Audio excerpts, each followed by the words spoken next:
की नुमाइंदगी करने का मौका मिलेगा, नहीं मिला। चलिए, अल्लाह ताला को मंजूर नहीं था, और अल्लाह ताला के सामने हम कौन होते हैं। लेकिन मुझे अफसोस इस बात का रहा कि मैंने उस वक्त जो बारामूला पार्लिमानी हलकों के वोटरों से गुजारिश की थी, मैंने ये कहा था कि खुदारा आप जब अपना मेंबर चुनोगे यहां से पार्लियामेंट का, वो मेंबर चुनिए जो पार्लियामेंट के अंदर जाके आपके लिए बात कर सके, जो आपके लिए लड़ सके, जो आपके जज्बातों की तर्जुमानी कर सके, जिसकी तकरीरों से आपके मुतालबे और मुश्किलात हल हो। लेकिन अफसोस की बात यह है कि यहाँ एक जज्बाती कैंपेन चला, यहाँ नौजवान और खासकर नौजवान और हमारी माएँ बहनें जो हैं वो जज्बात में बह गए, और नतीजा ये निकला कि आज अनंतनाग की नुमाइंदगी होती है, आज पुलवामा की नुमाइंदगी होती है, आज शुपैया में पार्लियामेंट का मेंबर है, आज श्रीनगर से पार्लियामेंट का मेंबर है, गांदरबल से पार्लियामेंट का मेंबर है, बड़गाम के 4 असेंबली हलकों से पार्लियामेंट का मेंबर है, लेकिन आपका पार्लियामेंट मेंबर नहीं है। आपकी आवाज वहां बुलंद नहीं होती। अब इस इलेक्शन में आपके पास मौका है कि कम से कम जो पार्लियामेंट में हमारी आवाज नहीं रही, कम से कम आपके जज्बातों की तर्जुमानी, आपकी आवाज, आपके मुतालबे, आपके परेशानियां लेके आपका नुमाइंदा असेंबली में जाके आपके लिए बात कर सके, लड़ सके। इंशाल्लाह 8 अक्टूबर को हुकूमत बनने के बाद वहां मिनिस्टर बन के आपकी नुमाइंदगी कर सके। लेकिन उसके लिए बहुत जरूरी है कि हम सोच समझ के अपने वोट का इस्तेमाल करें। हमें तकसीम करने की कोशिश की जाएगी, हमारी आवाज को यहां कमजोर करने की कोशिश की जाएगी, हमें अलग अलग उम्मीदवारों के पीछे जो है लगाया जाने की कोशिश की जाएगी। लेकिन हम अगर तकसीम हुए, हम अगर बट गए, हमारे वोट अगर अलग अलग हो गए, तो हमें नुकसान होगा उस बात का। लेकिन अब चलिए, पार्लियामेंट में जो हुआ सो हुआ।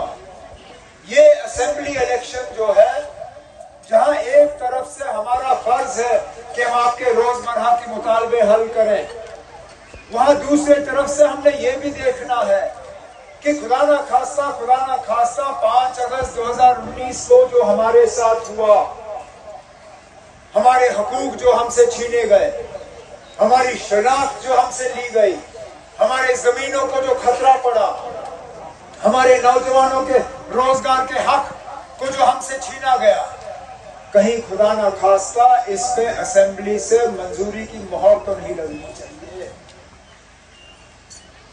मेरे साथियों ने यहां तकरीर की और कहा ये बीजेपी वाले यहां वोट क्यों मांगते हैं कि उम्मीदवार नहीं है।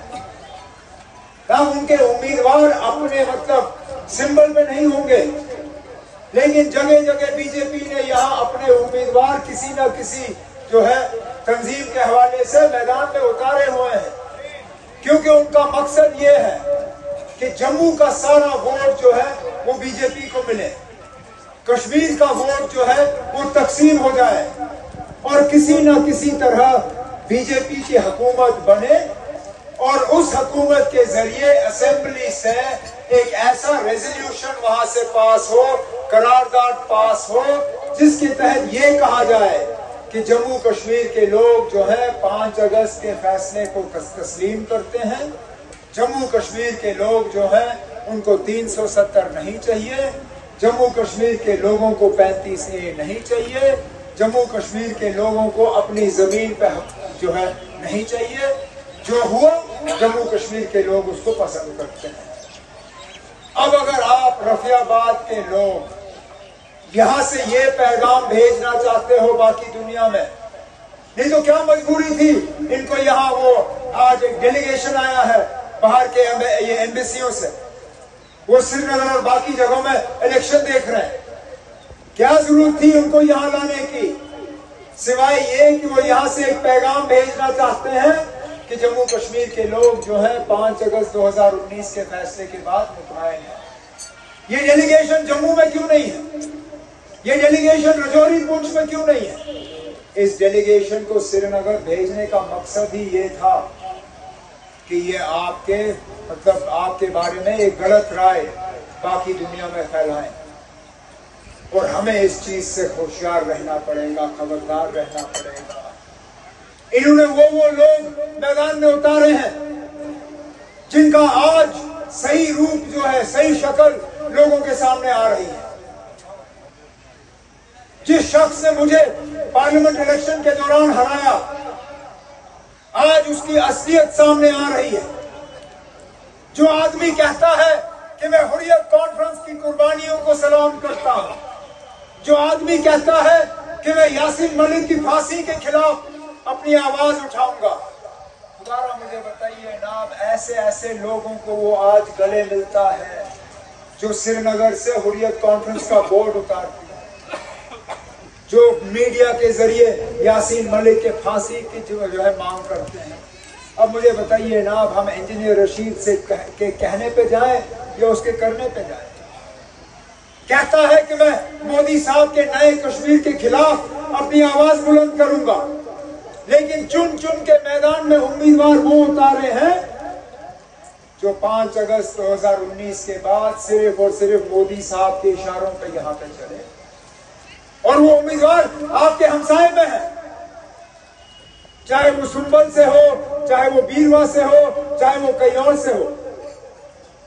कहने के लिए तो वो कहता है मैं दिल्ली के खिलाफ इलेक्शन लड़ रहा हूं, लेकिन जब तकरीर होती है नेशनल कॉन्फ्रेंस के खिलाफ। और परसों इंटरव्यू के जरिए क्या कहा उसने?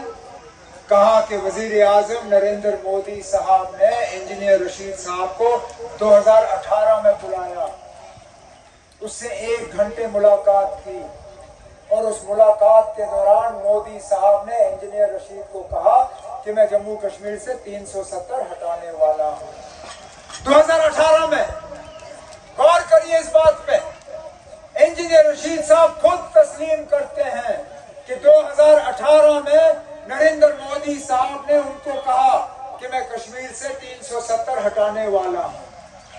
मैं मजबूर होता हूं पूछने पे इंजीनियर रशीद साहब से, जनाब अगर आपको 2018 में मालूम था कि 370 हटने वाला है, आप 2019 तक खामोश क्यों रहे? क्यों खामोश रहे? आपने किसके कान में डाला? हम में से किसी को कहा आपने? हम मिलके वकील करते, सुप्रीम कोर्ट का दरवाजा खटखटाते, सुप्रीम कोर्ट से कहते ना हमें लगता है खतरा है 370 को, आप हुकूमत को रोकिए इससे पहले कि वो कुछ करें। लेकिन वो खामोश रहे, 1 साल खामोश रहे, और 2018 में उनकी खामोशी का हमें खमियाजा भुगतना पड़ा। आज भी मुझे एक जगह इंजीनियर साहब की तकरीर दिखाएं जिसमें वो ये कहता है कि वो बीजेपी के इलेक्शन के बाद मदद नहीं करेगा। एक जगह, जिन नौजवानों ने उसको वोट डाला, जिन माओ बहनों ने उसको वोट डाला, जरा पूछिए उससे क्या इलेक्शन के बाद वो बीजेपी की मदद करेगा या नहीं? अमित शाह साहब ने खुद कहा कि ये नेशनल और कांग्रेस वालों के अलावा अगर कल को हमें एमएलए की जरूरत पड़ेगी, हम बाकी पार्टियों से बात करेंगे। बाकी पार्टियों का मतलब कौन? Apni party, People's Conference, Awami Ittehad party, आजाद उम्मीदवार। मतलब ये कि बीजेपी ने इन लोगों को पहले ही अपने खाते में गिनना शुरू किया है। अब रफियाबाद के लोगों ने तय करना है, क्या आपको बीजेपी की हुकूमत चाहिए या अपनी हुकूमत चाहिए? आप लोगों की अपनी हुकूमत। ये फैसला आपने करना है, क्योंकि पिछले 5-6 साल का हम आज भी खमियाजा भुगत रहे हैं। चलिए छोड़िए हमारी रियासत का दर्जा नहीं है, छोड़िए हमारे पास अपना झंडा नहीं है, छोड़िए हमारे पास आईन नहीं है, छोड़िए, हमारे पास अपनी जमीन पे हक नहीं है। रोजमर्रा की परेशानियों का कम गिनना शुरू करिए ना। कौन सा ऐसा बेरोजगार नौजवान है जिसको पिछले 5 साल में रोजगार का ऑर्डर मिला हो? कहीं पे भी इन इलाकों में पुलिस की भर्ती हुई? कहीं पे भी कोई नौजवान ऐसा है जिसको पिछले 5 साल में मुलाजमत का ऑर्डर मिला हो? आज नौजवान हमारे बेरोजगार परेशान। हमने अपने मंशूर में वादा किया है कि इंशाअल्लाह अगर 8 अक्टूबर को अल्लाह ने चाहा और आपके वोट हमें हासिल हुए और हमारी हुकूमत बनी, हम पहले दिनों के अंदर 1 लाख से ज्यादा सरकारी नौकरियां यहाँ के नौजवानों को देना शुरू करेंगे।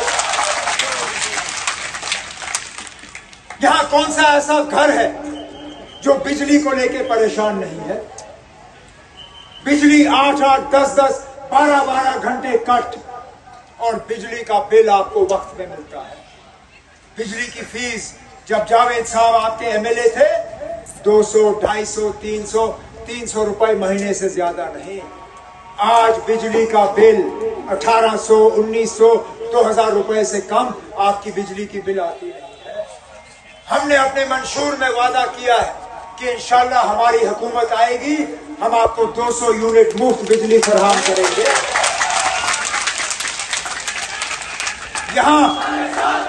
यहाँ इलेक्शनों में हमारे मुखालिफ गैस के चूल्हे बांटते हैं। अरे गैस का चूल्हा बांटना बहुत सस्ता है ना।